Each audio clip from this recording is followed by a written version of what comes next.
I think you have to. I think if you leave a project and you don't come out of it with something, you've missed something. Values come first as an artist. Yes. Here we go to my thesis. I knew we'd get here. Excellent. Values first always. Stop taking it so seriously. We're making theater. Yeah. It's silly, it's stupid, it's blah. You know? Yes, it's important, and yes, it's hopefully going to impact somebody, but it's not rocket science. It's not rocket surgery. That's what I usually say. I really need people to like it as much as I do. Make shows written by women. Genuinely though, my whole company thesis is feminism. Yes. We only do feminist work. We only Yes. do work written by women on purpose. Because I'm so tired of seeing the same 3 white men produced on our stages. Yes. Do something new. I think if we dig into the people that history has forgotten, we're going to find a lot of gems, because we are years behind other places in terms of what we put on our stages. We're still missing our national artistic voice. I think if we pay attention to what they are doing, we can start to carve out our modern voice. But that's just my opinion. Before we get into the interview, if you could hit that subscribe button, it would mean so much to us, and it doesn't cost you a damn thing.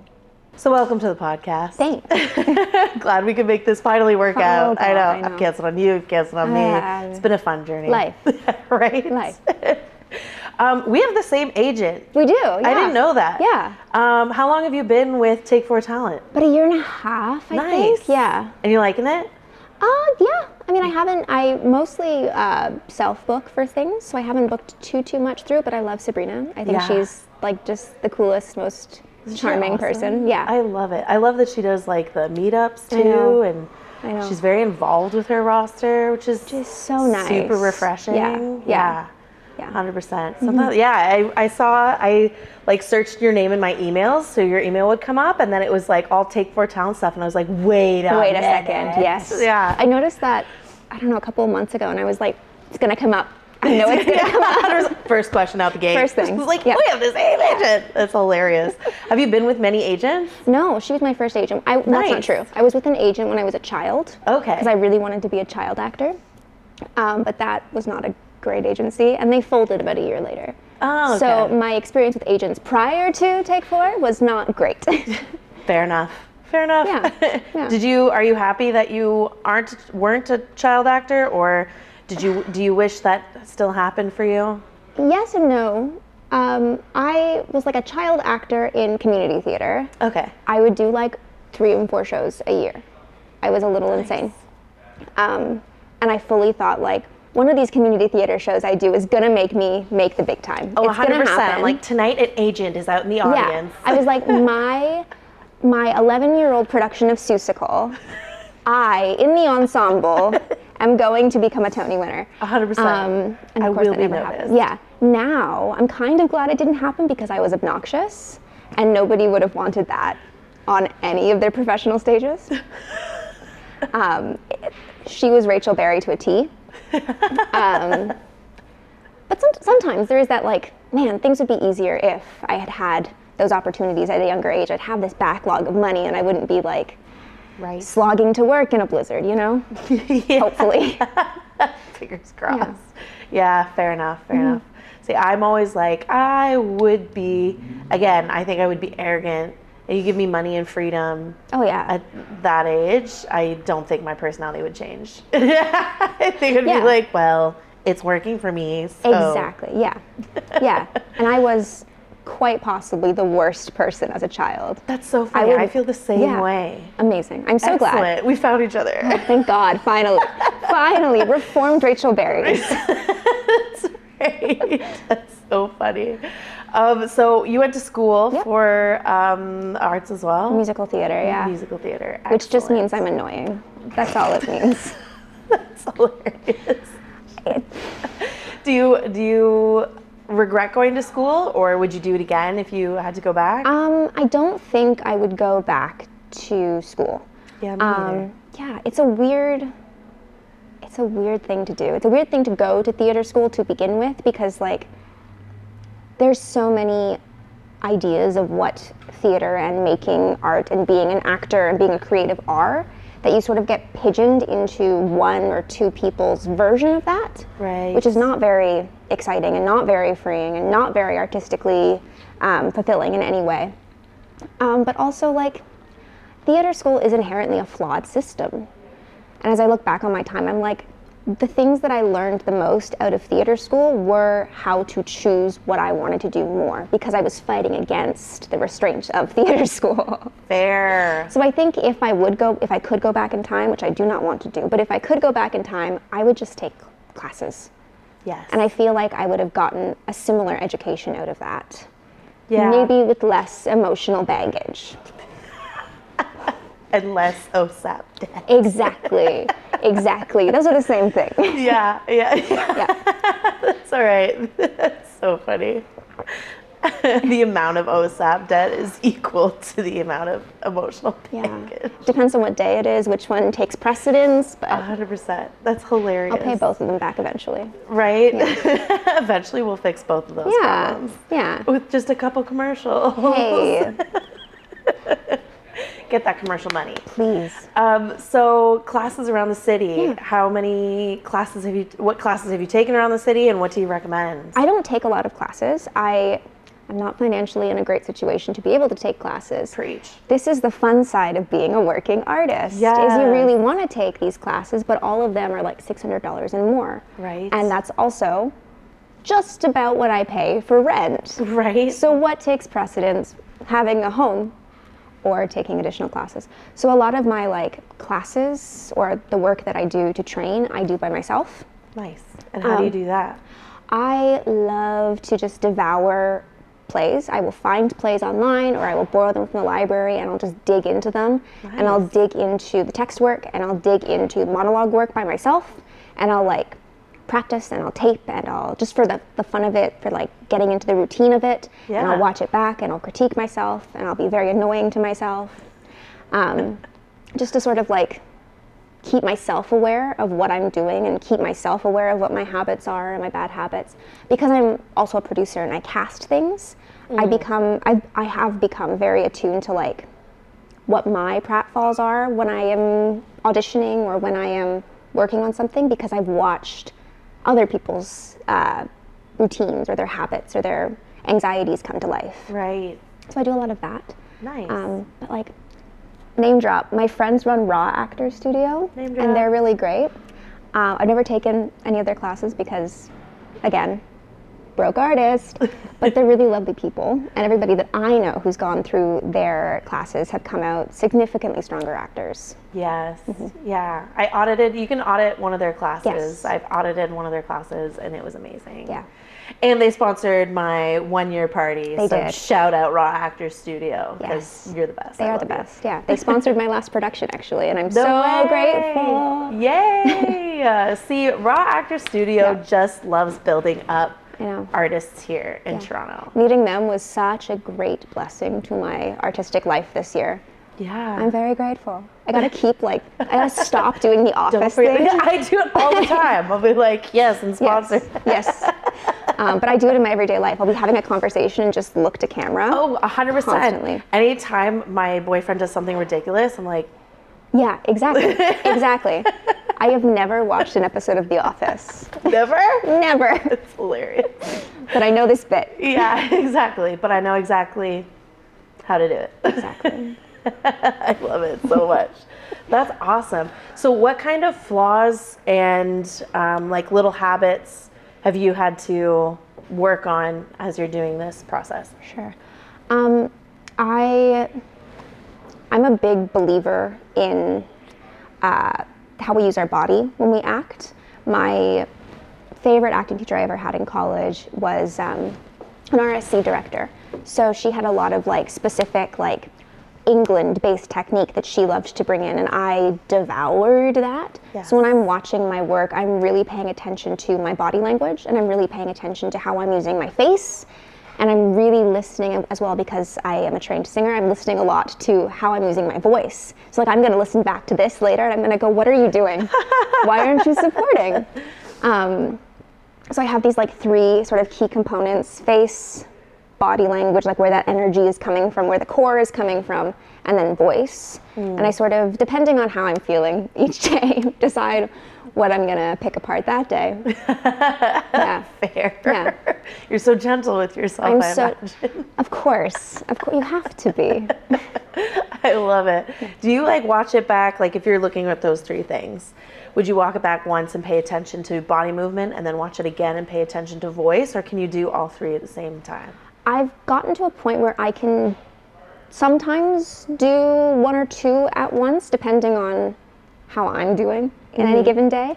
But usually I'll watch and I'll be like, okay, this one thing, this is the thing for today. Like, oh, you're acting too much with your eyebrows. You're doing too much with your eyebrows. How can we fix that? And then I'll do it again for myself. I'll look at the mirror and I'll be like, okay, eyebrows, we've got this now. Stop moving them. Eyes, not eyebrows. Eyes, not eyebrows. Yeah. I have very little eyebrows, so when I use them, it's insane. I love it. That's hilarious.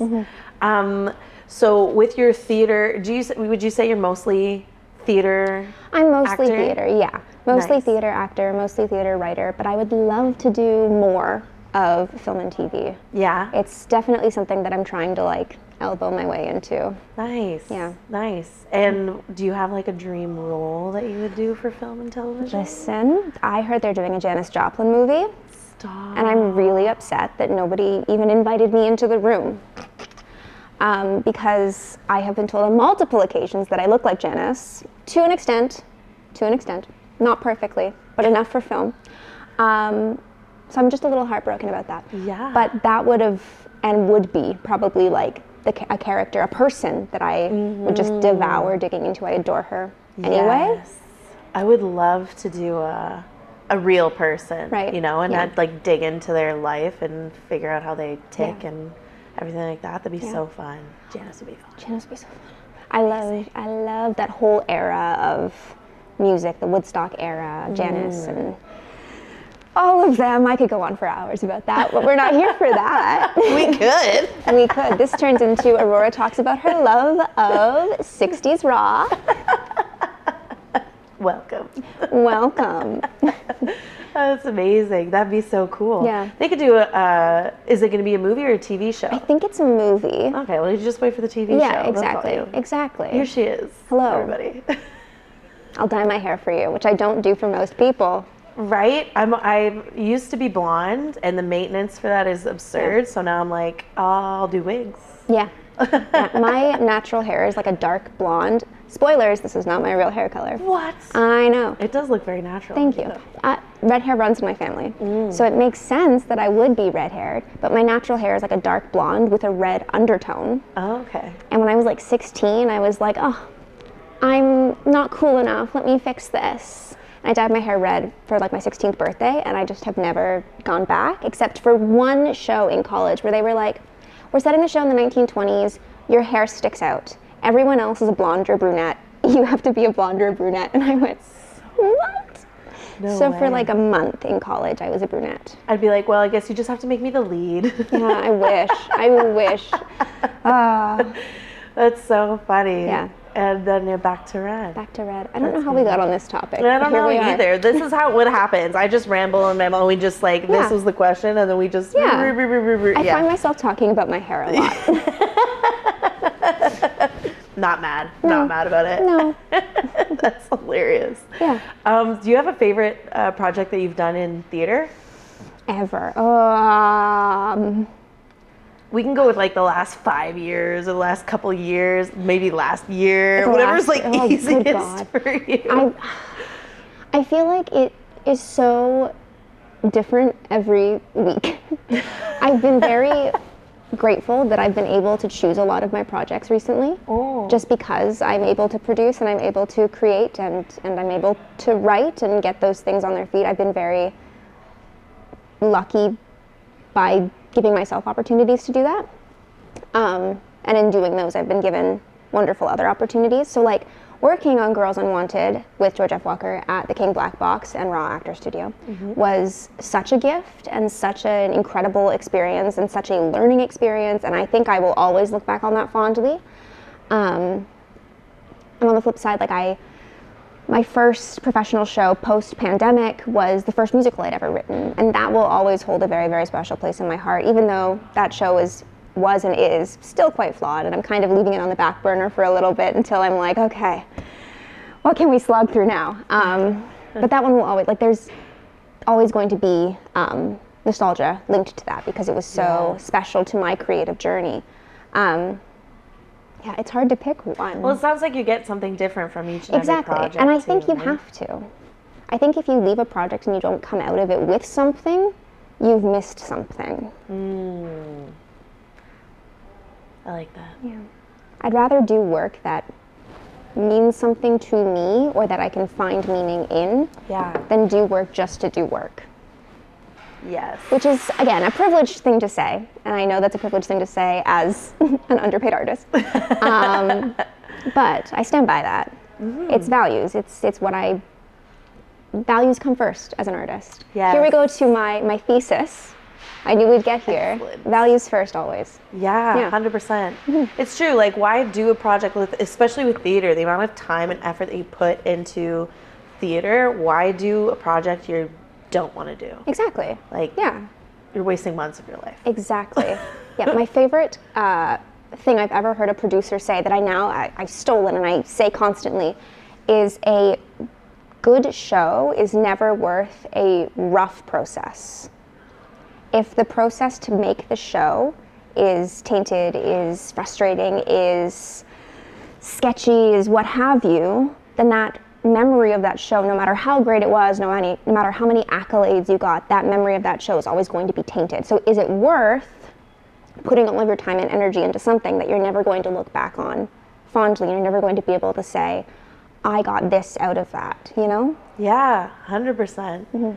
Yeah, because working with certain people or people that make you feel crappy or stupid or whatever can ruin a whole experience. Oh, absolutely. You know? Absolutely, yeah. And so, looking back on it, I like that rule. That's awesome. Yeah. If there's anything I can give to other artists, it's just remember that your values matter in this space, and what you want to create matters.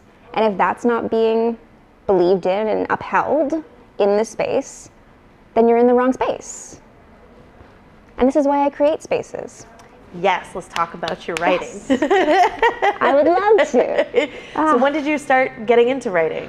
So my father was a writer. Oh, nice. So it's genetic. Maybe. And I never, I was always very fascinated with musical theater writers. I have always been the biggest Sondheim nerd, have read all of his books, followed his life, and I was always like, that's such a cool thing that he does. He's so brilliant.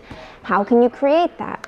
So when I was in high school, I took a creative writing course because I was like, Sondheim does it. I want to learn how to do it. Silly me. And I don't know, my ideas were a little out there, and I was sort of having a hard time finding my footing. And then we had this 1 week crash course in this creative writing course on how to write TV. And the whole project was, you have a week, write one scene for a TV show. And I wrote this one scene, and I handed it in, and I got 100% on it. And the comment from my teacher was, you need to finish writing this and send it to me when you're done. Damn. And I went, oh, so this is what I should be doing. This is what I should continue with. If this teacher that I deeply admire, and I still deeply admire her, said that about this work, then that must mean something. So I started diving into this TV show, which I've now been working on for 9 years. Damn. Too long to work on a TV show without it being produced. I'm just saying. Producers, where you at? TV producers, hello. And from there, just sort of started to realize the kinds of things that I actually wanted to write outside of, again, the confines of a classroom, outside of the expectations of a rubric or something. And it just sort of became this all-encompassing thing that I did on the side, but then became part of my blah, blah, whatever, you know?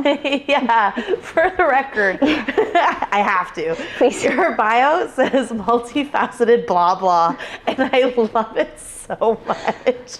It's so genius. Multifaceted, blah, blah, blah. I wrote it out of frustration because I was so tired of seeing, I'm a theater maker. Because every time I look at that, I'm like, what does that mean? What does that mean? We can't like, we're all making theater. So being a creator. Yeah.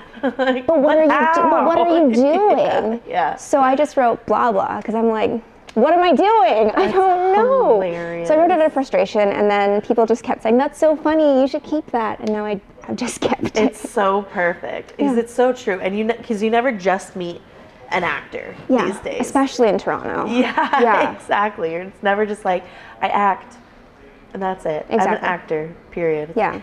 I am an actor and writer and producer and director, and we do all the damn things. We have to, yeah. Yes. Yeah. 100%. It's multifaceted, blah, blah. Blah, blah. It's like, Yeah. I love it. You have to be. You have to. And it's also like, stop taking it so seriously. We're making theater. Yeah. It's silly, it's stupid. It's blah. You know? Yes, it's important. And yes, it's hopefully going to impact somebody. But it's not rocket science. It's not rocket surgery. That's what I usually say. It's not rocket surgery. Which is another one I stole from my father. That poor man. Every time I want to create a character, it's just Dr. Science. His name is Dr. Science. We need you. That sounds like a sketch, like, I don't know, bring back air farce. Yeah. In 2024, we need air farce. We really do. Please. Really do. Where are you? Come back. I miss you. I miss you. Please. Now more than ever. Really. So needed. Hilarious. What were we talking about before your bio? Oh, writing. Writing. Oh my God, yes. Yes. Tell me more about your writing. Yes, I started writing this TV series, which is probably the most important thing I think I will ever write in my entire life, as it has evolved.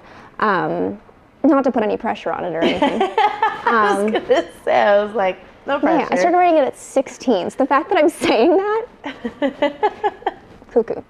But yeah, it just branched out from there. And now I've written a couple of plays, musicals. I'm always writing. I'm always writing and adapting and dramaturging and producing and making a mess of things everywhere I go. Amazing. I love it. Did you always take, you mentioned just previously of having fun with theater, don't take it so seriously. Yeah. Has that always been your attitude towards it? Okay. When I was a child, I was like, this is the most important thing in the world. Musical theater is going to change the world. No, it's not going to. It's not going to. When did that switch for you? Recently. Yeah? Recently. When I was in college, I was sort of like, this is not that big of it. Like, it's not important. But the older I get, the more I'm like, it's just theater. And like having had some like rough experiences in theater, because it is a workplace and a business, it suddenly becomes less about, we're gonna do a show, and more about, this is a business. Yeah. This is a business at the end of the day. But I also look at it from the flip side of making art, making theater is an inherently political statement to make. So you have to take it semi-seriously in that respect. But you can't take it so seriously that it's like, I will change the world with it, because you're not going to. Right. And so seriously that you don't even do it. Exactly. You know what I mean? Yeah. When you put so much pressure. What is that screwing? What is happening? Also, this is on. Okay, good. Good. I like 10 minutes in, 20 minutes in now. I was like, is my microphone on? I know, I keep being like, oh my God. Can you hear me? Hello? Hello? Hello? If not, we'll just have you back. Yeah, I would love to come back. Say exactly what you said last time. Yeah, I remember every single word, for I'm a good actor. That's right. I'm such a good actor. It's just such a good actor. I'll send you that. Read your lips, and can you dub it? We'll dub it. God, oh please. my God, that'd be so funny. I would love to do that. That's hilarious. Yeah, and I'll do an accent on that one. Exactly. So it's not quite perfect, but I'll like change accents every couple of sentences. It'd be great. Yeah. We have to do that now. That's hilarious. Done. All April right, well, Fools. since the screwing is continuously happening, I'm going to pour more coffee in this cup. That's a box opener, yeah? We just opening boxes? Is that what that sound is? Oh. 'Tis the season. Yes. Somebody buy me a camera. Yeah. Or something nice. I would That's as expensive as a camera. Right? I would love anything nice. Right? I know. I hate that as you get older, it's like gifts you need instead of gifts you want. And I'm like, but what if I want what I need what I want? Good. A what? A knife set. Oh, yeah. You made it. You made it. Right? I know. My mother still does the Santa thing, so she's like, what do you want from Santa? And if I say socks, she goes, no, pick again. Pick something fun from Santa, I will get you socks. I'm like, okay, I don't know. Hilarious. A laptop? She's like, no, too much. Yeah, too much. Right? $50 limit. I go, okay. I don't know. That's socks. That's socks, yeah. And this day and age, in this economy, that's a pair of socks. It's a pair of good cotton socks. Yeah. All right, I think we can start again. I don't think we stopped filming because he walked away, so we're good. Goodbye. Which tangent did we leave off at? We're Theater. still talking about your writing and theater. And your attitude towards it and that changing. Yeah. Cool. Did we finish that thought? I don't know. I don't remember. That's my problem. I'm so good at this. I was like, did we finish our thoughts? Theater is inherently political, but you can't take it so seriously that you don't do it. That's what we were saying. Yes, that you don't do it. Yeah. Because I can get stuck there for sure. Oh, absolutely. 100%. Just be like, we're nearing the end of the final product. Let's just start procrastinating. Yeah. I do that thing where I get like a couple days before the end and I'm like, so the next one, everyone's like, this one's not done yet. Don't forget about this one. One at a time. The last show I closed like 2 days before closing, I walked in and I was like, I don't want to be here. I want to work on the next show. Everyone was like, we have 3 shows left. What are you talking about? That's and I was like, hilarious. Oops. Did I sign up till am I the one paying the bills here? Am I the reason we're here and I don't want to be here now? I loved doing that show. That's such a joy. So funny. But I was like ready to move always on to the next, on to the next. Yeah. And I hate that my brain does that. It's that hustle work culture. Yeah, that's true. Yeah. How do you balance that? Great question. I'm the worst, and I'm trying to be better, as are we all, I assume.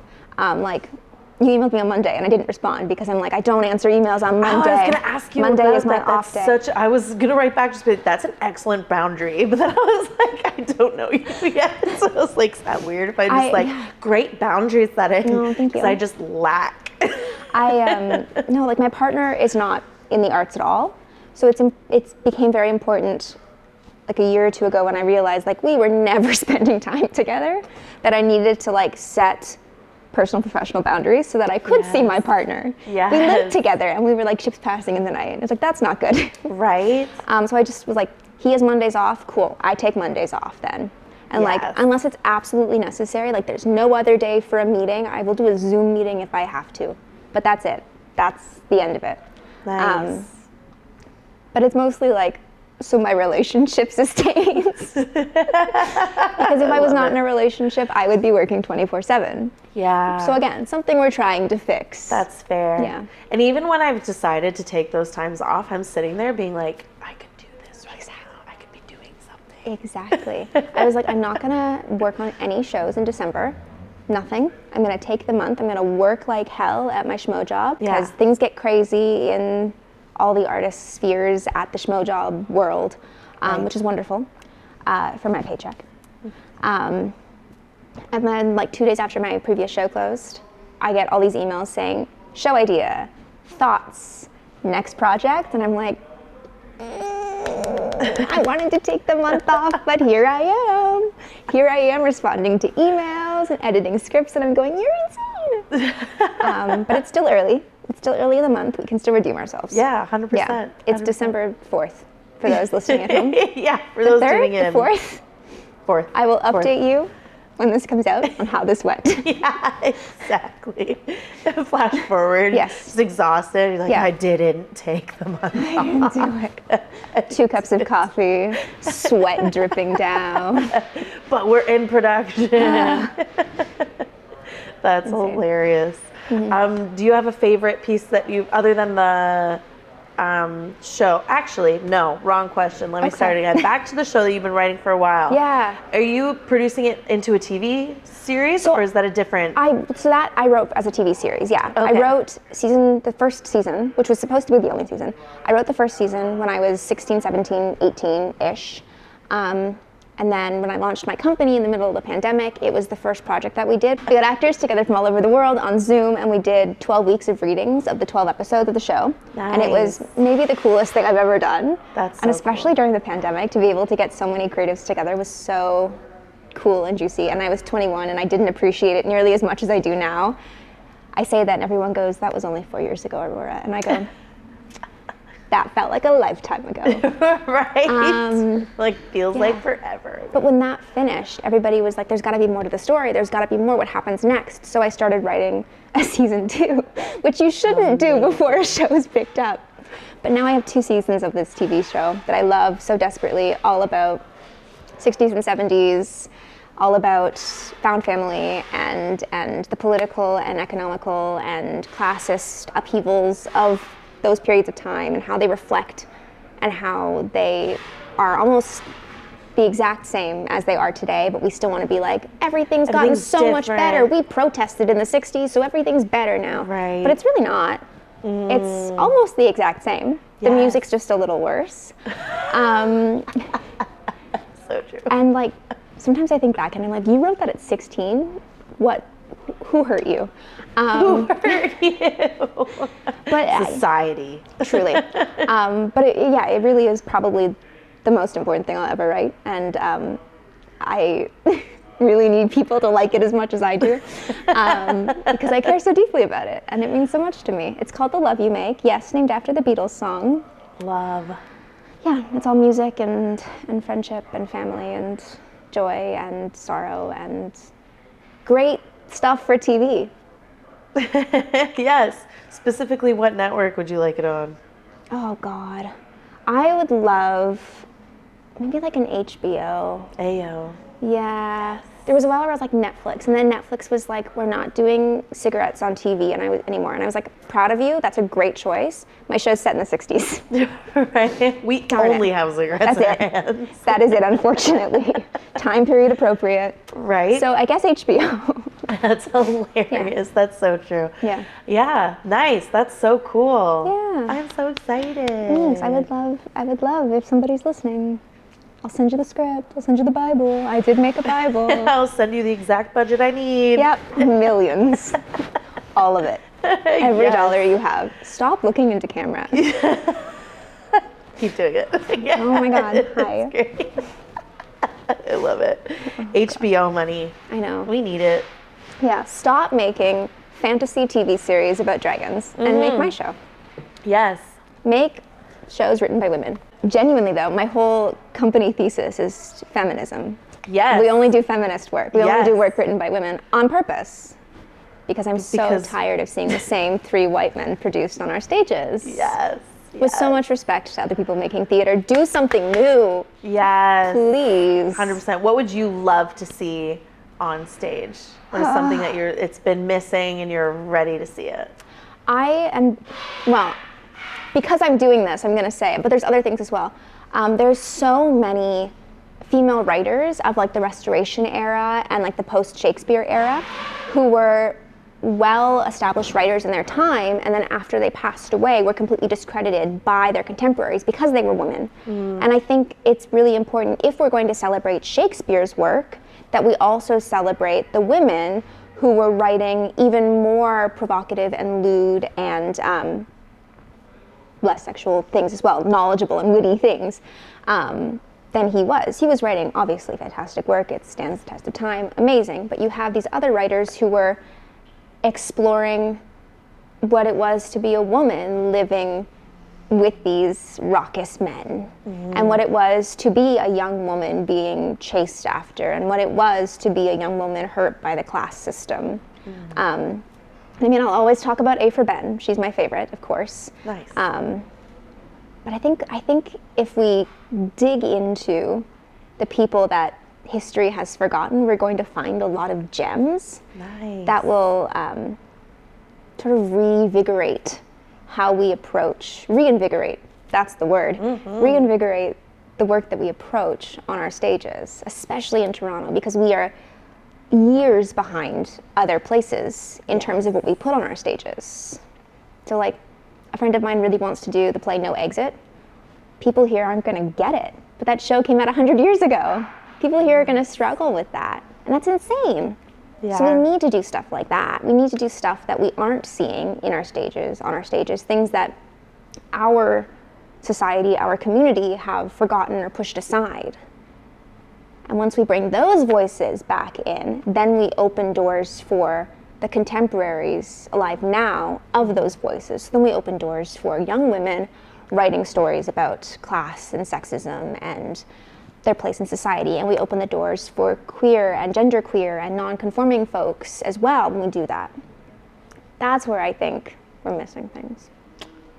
Just a little Just bit. a little. I'm not passionate 100%. about it at all. Right, I know. Which, because you say we're behind compared to other places. Yeah. What other places would you like us to be more like?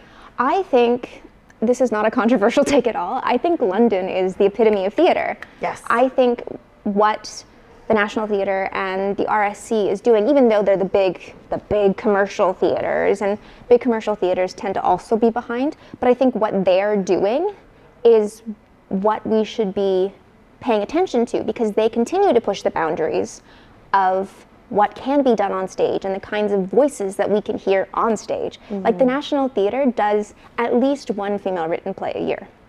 At least one new female written play a year. And how many of our theaters can say they do that?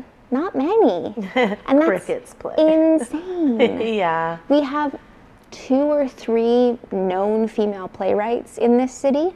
Maybe more if you actually work directly in the industry, but like if you go out on the street and you start naming female playwrights, they might recognize 1 or 2 names. Yeah. And that's such a shame. Yeah. So like, I think if we look to London and we look to their commercial theaters and then also look to their avant-garde theaters and look to the strange and absurd, somewhere in there we'll find the happy Canadian medium, because we're still missing our national artistic voice. Yes. And we're inspired so deeply by English and UK sentiments that I think if we pay attention to what they are doing, we can start to carve out our modern voice. But that's just my opinion. No, that's awesome. Yeah. I love your take. We can Thanks. talk about this all day. I have hot takes, and I talk too much about them. Ooh, what's another hot take you have? Oh, God. What's going to get you canceled right now? No. I'm just kidding. No, there's many things. There's many things, I'm sure. I have very strong opinions about certain stories and about certain plays and everything that I don't need to share publicly. No, That's fair. because one day I might end up in that show or working with that person, and I don't want that. That is so fair, so fair. Are you union? No. Yeah, me neither. I don't think it's worth it until it is worth it. Yes. Yeah. Yeah. Yeah. Yeah, it's a tricky thing. Yeah. When I graduated school, I remember they said that technically we were all eligible to join the union at that point. Like right out of school, for whatever reason, you're able to join as like an apprentice. Right. And I really considered it, but one of my teachers at the time, Courtney Dillon, name drop, I love her. She said she did it, and she said it was the biggest mistake of her life, because straight out of school, the opportunities were so sparse for somebody so young with so little on their resume being union. Yeah. So I didn't It's like do the it. most saturated age group too. It really is, yeah. So. I'm like, I can't wait till I'm in my late 30s. I know. I'm gonna thrive. I literally have been also good roles for that age group. I know. Like, so it was like either the only roles were like you're the girlfriend or the best friend. Yeah. You know? And so I was like, okay, well, either I'm going to be the funny best friend or I'm just going to wait Yeah. until the good roles start coming out. Here's a fun story for you. Ooh. When I was 16, I did a week-long workshop in New York for musical theater. Still one of the coolest things I've ever done. Such a great experience. But at one of our first, like, I don't want to call it a party, but it was kind of like the education equivalent of a party. The guy who ran the whole thing said, if you guys want to come up and ask me what your type is, I'll happily tell you what your type is. And I was 16 and I was like, oh, I'd love to know my type. So I went up with 2 of my friends, and they're both significantly taller than me. And we went up and we said, what are our types? And he looked at us and he looked at both of them and went, ingenue, ingenue, and looked at me and went, quirky best friend, and then walked away. And I went, oh, that was so much. blunt. And I came back from that going, I feel like I've now just immediately boxed myself in. And worked for a while to get out of that box. And it was a teacher eventually saying to me, just do it. Yeah. Just decide you can do it and you can do it. Yeah, 100%. And ever since then, I just don't believe in that whole type thing. Yeah, it's silly. hard because it's a struggle to get out of Yeah. it just mentally, because I didn't think I'd be a lead ever for so long, and then I was a lead in theater and I was like, oh my god, I can. Oh my God, that's yeah. crazy. Right? What? You Yeah. actually looked past all of my typecasting. Exactly. And so yeah, and I think magical things happen when you open it up Yeah. to someone unexpected too. Yeah. I think that otherwise we're just regurgitating the same crap. Exactly. Yeah. You know? Yeah. I mean, I feel like I learned a lot from that whole experience, but I think, yes, the biggest thing was forget type, not important. The other biggest thing I learned was that I can do whatever I want because I'm an actor, and what we do is act, and it shouldn't matter what I look like because I can become anything. Yes. And in like embracing that mindset, I started to explore like this whole full body acting, character acting. Now people are like, oh, you're a character actor. And I'm like, I'm just an actor. Yes. I played quirky characters. Sure, I'm an actor. But I think that comes from me being like, oh, you think I'm the quirky best friend, so I have to now prove to you that I can do more than that. Which is a blessing and a curse, I think, at once. Yeah. Fair. But a good lesson. What's the weirdest compliment you've received from someone, like after a performance? They're like, Your That was mouth so is really great. big when you sing. Was an interesting one. What? Yeah. your mouth is really big when you sing. Yeah. That was after a college performance. And the person beside them turned to them and said, but isn't that a good thing? And they were like, it's just an observation. And I went, Yeah, don't even know how to take that. yeah. I was like, oh, It's like, okay. okay. Do you want me to sing with my mouth shut? Yeah. That's humming. Yeah. That was a weird one. That is Yeah. so weird. And you know, like you hold on to the weird ones, the Yes. sad ones, the upsetting ones. I don't really think about the negative comments because who the hell cares? Fair. Or I try not to think about the negative. Every once in a while they come up. But it's the really weird ones that I sit there and go, why did you think of that? Yeah. I don't like stew on it like, oh, ho-hum, life is sad. I sit on it going, why would you think of that? Right? Like, And that's one of them. how did your brain get to that Yeah. conclusion? Yeah. That was okay to say out loud as well. I'm going to assume if we were there, you weren't enjoying the full performance, and that's fine. Just say that. Just say that. I would rather you say, wasn't for me, than say, you looked a little silly, you know? Yeah. Because, yeah. like, I know I looked silly. Thank you. I That's did my job. acting. Yeah, that's literally Yeah. the job. That's it. If I didn't look silly, I didn't do my job. 100%. 100%. Mm-hmm. It's so hard, I think, sometimes to getting to silly. Yeah. You know, trying to get past of like what everybody else is going to think and get to silly. I think that's hard. I approach everything with silly first. Good. Like, I have directors who are like, swing big, and I go, okay, and here's the stupidest thing I can come up with. That's and then amazing. somehow, in almost every single opportunity, that choice stays. That's hilarious. Which was like the last show I did was Machinal, Sophie Treadwell's feminist expressionist play, which I adore, and everybody should read. And I had one scene where I was playing a lawyer, and she was like, swing big. And I was like, okay, I'm gonna play an insane old woman. And my joke was she's on competing heart medications all at the same time, like just a mess, walks like this everywhere she goes. And I did it as like just the first day, like, you want a big swing? Here you go, pull me back. And she was like, no, keep doing that. And I went, no, I think you should pull me back. please pull me back. And like we did obviously pull it back, but I was like, oh, oh no. I've made a grave error. But like, I always go silly first because in the silly, you sort of forget the vanity of the person and just like do the stuff to get the laughs. And then in doing the stuff to get the laughs, you're going to find something that works really well. Because somebody's going to be like, that was really funny, or that was really cool. And then you can dig deeper into that.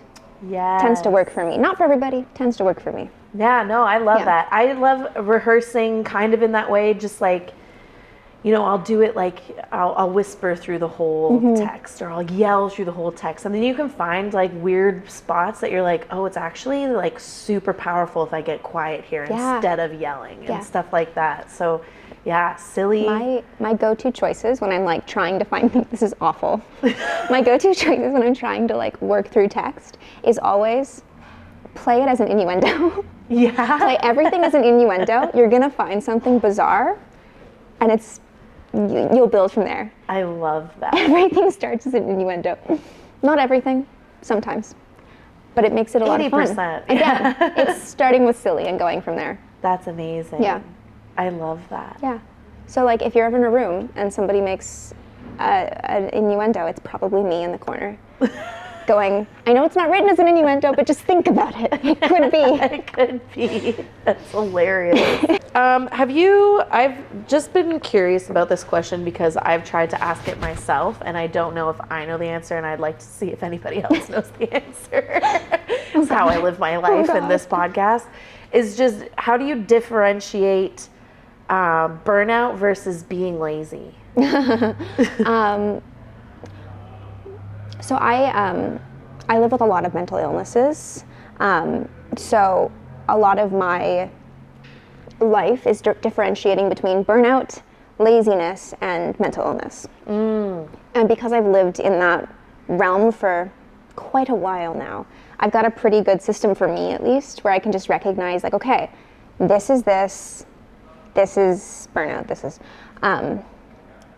but it's tricky because burnout and lazy and mental illness manifest so similarly. Yes. And sometimes you kind of have to sit in it for like a day or two before you finally figure out like, oh no, this is just I'm not getting enough sleep, or oh, this is too much work. What can we put on the back burner? Right. It's tricky. I admire trying to figure it out. Yeah. But yeah, I genuinely just came out of a period of pretty intense burnout. And the only way I knew that it was such intense burnout is that I couldn't remember half of my day. And I would just be like sitting there and I couldn't move. And I was like, if this was lazy, I would be like, I'll do it later. But I was sitting there being like, you have to do something. You have to get up and do something. But I'm so like heavy. I'm so heavy and my brain feels like mush and I just can't get up and do something. And that was sort of the moment where I went, oh shoot, this is not lazy, this is not tired, this is too much at once. Yeah. So it became a couple of days of just let yourself sit in it. Just let yourself sit in the mush. Sit in the shit, as they say. Sit in the shit. Which sucks, but yeah, it was the mushiness, I think. My brain is fuzzy constantly, so when it gets mushy, then I'm like, oh, something's wrong. I like that visual. Very visual person. Yeah, me too. So yeah, no, that makes sense. I like that. Yeah, and giving yourself time to process it is really nice too. Yeah, and I feel very grateful that my schmo job, I keep calling it that. I love them. I love my job, but I call it my schmo job. My schmo job is very forgiving because all of us are artists, or almost all of us work in the arts and some other sector as well. So they're very forgiving with us taking time to work on other projects. So they were also very forgiving when I was like, I need a couple days. Nice. Which was very, very lovely of them to do. That's awesome. Yeah. That's so good. Yeah, your schmo job is the coolest thing in the the world. arts too. Share, what is your schmo job? Oh, should I? I work for the Massey Hall Roy Thompson Hall Corporation. Yay. And I love them very, very much. And they're very, very good to their employees most of the time. I mean, I say most of the time because any company can be. Yeah. And I don't want to be like, rah, rah, capitalism. But it really is the coolest job because I get to just enjoy concerts. I got to see Bob Dylan for free. Those tickets were like $600, and I got to stand there weeping, just weeping, and like these old men were coming up to me going like, "Me too, kid," and I was like, "You have no idea." Like, don't even talk. Don't talk to me. And they were like, "I've seen him 6 times." And I'm like, "This is my only time. Leave me alone." But like, I've also gotten to see like Audra McDonald, and I've gotten to see Tim Minchin, and just like people that I've admired for a long time. I just get to be in the same space as, and every once in a while you get to like share an elevator with somebody, but you're not allowed to talk to them, so you just stand there going, oh my god, oh my god, oh my god, oh my god. Yeah, I ended up on an elevator at work between indie artist Dan Mangan and one of the, I think the guitar player of the Sadies. Oh my Like between them both, they're having a conversation, complimenting each other, and I was in the middle going, what is happening? What is going on? Am I here right now? What is my life? That's amazing. Yeah, so That's it's the coolest. so cool. Yeah. And I feel lucky that I still get to work in the arts, even when I'm not like doing the thing that really fulfills me in the arts. Yeah, it's key. It really is. It really is. Yeah. Yeah, love that. And what do you have coming up in 2025? Oh, good God. I hopefully less than in 2024. 2024 was too much. Yeah? But How many projects did you do in 2024? I had 7 contracts. That's nuts. For theater contracts. Yeah. Which is too many. And most of them I was like running or in charge of, which is so much to keep in your brain. As of right now, I think I've got 3 scheduled for 2025. Nice. And I know more will be added, but 3 feels good right now. 3 feels manageable. My company's coming into its 5th year in 2025. Yay! So I'm very excited about that. So we're doing, we've got hopefully a big fundraiser. We're going to celebrate women who write musicals. We haven't done that yet, which is insane for a feminist theater company. We haven't done a big celebration of female composers, so I'm excited about that. Amazing. And I think we're going to be doing a revamped version of A for Ben's lost play, The Amorous Prince. You heard it here first, folks. Big news. It's not like I haven't told every single person Tickets I've below. met. No, God, not yet. I tell every single person I meet. I'm like, we're doing this play. And they go, I don't know that play. And I go, you will. You sure will. That's amazing. Classic restoration play. It'll be a lot of fun. And then I wrote this play a year and a half ago or so called A Ghost A Gunness, which is an Irish family generational trauma satire play that sort of pokes fun at the Irish family dynamic and the Irish sentiments, whilst also being like this more serious look at generational trauma and how we can sort of recover from our families and the societies that we live in. And a friend of mine is looking at picking it up, and I'm very excited because I'm doing a reworked version of that for them. All of this is stuff that like sort of confirmed, but not like big confirmed, but I'm still talking about it because I hate the idea of like, I want to keep all my projects secret. Yeah. Because like, let's talk about the cool things, even if they don't actually come to fruition. This is a cool thing. It's a cool thing. So even if it doesn't happen, it will happen. But even if it doesn't happen, I just want to scream that like, I'm doing things. I love and they're that. things that make me excited. Yay. Yeah. I love that. Do you have certain people that you don't tell things to? I have a list of people I don't tell things. There are some things I will keep from my mother because if I tell her, she'll tell everybody. And then I'll talk to somebody, they'll be like, your mom said you're doing this. And I go, in a year? What? Mother, you know you do this. I love you. That is so funny. Yeah. I love that. Not many. I don't keep too many things in that respect, like project-wise, secret, because we're all doing projects. We're all working on something. And again, even if it doesn't come to fruition, I'm working on something, and I want to have something to talk about. Yes. Another great thing I learned from this wonderful teacher of mine, you always want to have something to talk about, whether it be arts-related or outside of arts-related. Something that you can be like, I'm doing this thing. Yeah. I'm thinking about this thing. Super helps with networking. Super helps with networking. Yeah. Gives them something to think about when they think about you. Yes, true. True. Alternatively, for networking, wear weird colors. I love it. They won't forget you. I do want to ask you more about your production company. Please. When did you decide to start it? So I started the company right around the time I graduated college. I graduated college a month into the pandemic. Damn. So At least you didn't. Yeah, so I wasn't one of the start. ones stuck just doing Zoom classes. I had like 1 month of Zoom classes, ballet via Zoom, bad idea. We did like 2 seconds and we went, that's it. No more of that. Nope. Good effort, everyone. Nope, Good effort. We did do a whole play though via Zoom, and that was a nightmare. Yeah, I watched a couple of stand-up performances and I was like, this is not how it was meant to be. No. But yeah, I graduated, there was nothing going on. And I was also feeling kind of bluesy because when you graduate college, they're like, oh, you're going to get an agent, you're going to go out into the world and nothing's going to stop you. You're going to be great. It's going to be great. You're so talented, Yeah. They try to like butter you up a little bit as you graduate. Well, hopefully they try to butter you up And a the little world bit. shut down. And the world was gone. And I was like, so I was like trying to audition for things because the Equity E-Drive was still shooting things out every once in a while. So I was trying to audition for things. But it's also like these things that you're auditioning for might not actually happen. I was like, I just need something to do to pass the time. And we had a project in my last year. We had a theater business class.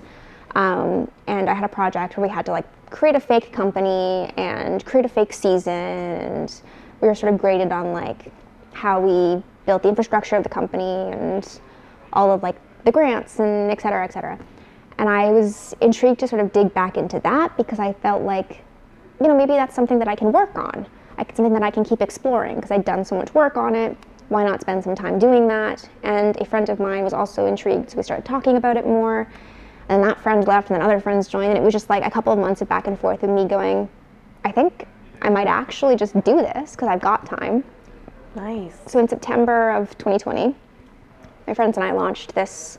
What was going to mostly just be like online, maybe some live stuff when the world opened up again.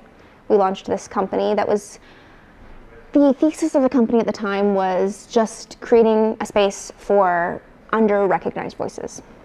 And that's where we did the first reading of that series that I wrote, and we did a couple of like virtual cabarets, which were silly and kind of fun.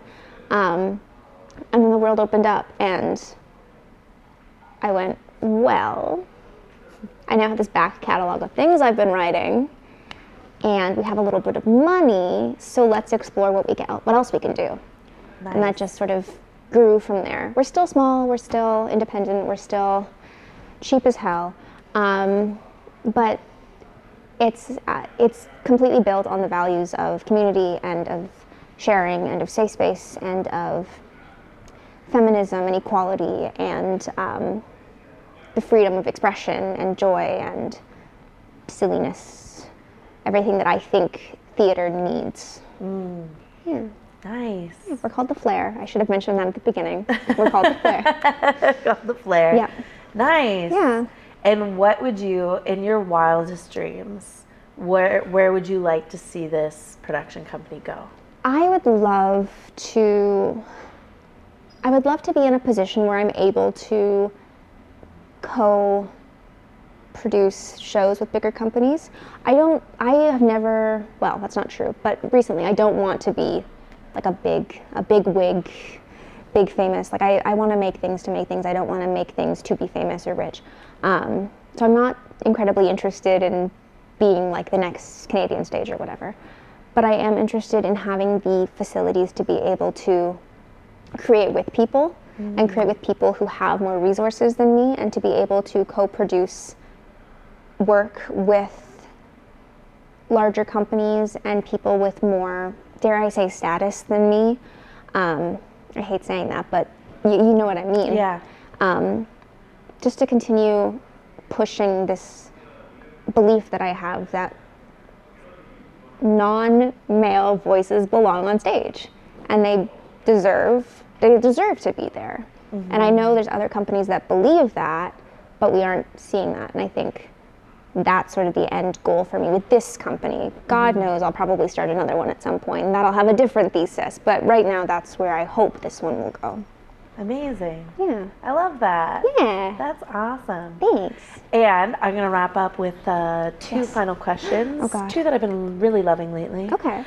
What is something that you would tell your younger self starting out in the industry? Oh, God. Some wise words from future you, current you, to past you, making you future you. Oh, in reality, I don't think I would ever want to give my past self any advice. Yeah. I think I learned a lot of lessons the hard way, and I needed to learn them the hard way. Nice. My brain's just like, stumbled. Truly. So true. You have to. You have to. But there is also a part of me that looks back on how ambitious and how hardworking and how like forward thinking I was when I was a child and a teenager, really looking at jumping into the industry and continuing to work. And part of me just wants to like hold her and say, it's not going to go the way you want it to go. You're going to have to learn to course correct, and it's still going to be good. Yeah. Because I have these moments of like, oh, but at 16 I thought I'd be doing this, this, and this. But what I'm doing today, I might not be on Broadway, I might not have millions of dollars and all these awards, but what I'm doing today still fulfills me. Yes. And if I could say anything to my younger self, I think it would be, you won't get there yet, but you'll still be happy and fulfilled in what you do. Maybe not, so it's not advice, but like just a sentiment to sit with, you know? Nice. I like that. And my last question is, what title would you give, this works so well because you're a writer too. Oh God. What title would you give this chapter of your life? This chapter. It's really funny you say that because I have always viewed life through chapters. Yeah. I'm a big reader, so like everything has always been chapters. That's so funny. This whole year has been such a crazy, insane chapter of my life.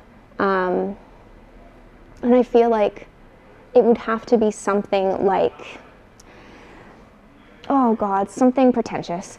Like, something pretentious and Sally Rooney-esque, like big waves, or something along the lines of like hidden gems, something along those lines. Like Nice. the unexpected joys, the unexpected experiences, the unexpected, something in that realm. I can't think of the exact wording, but it would be some really smart, like little turn of phrase about the unexpected joys in life.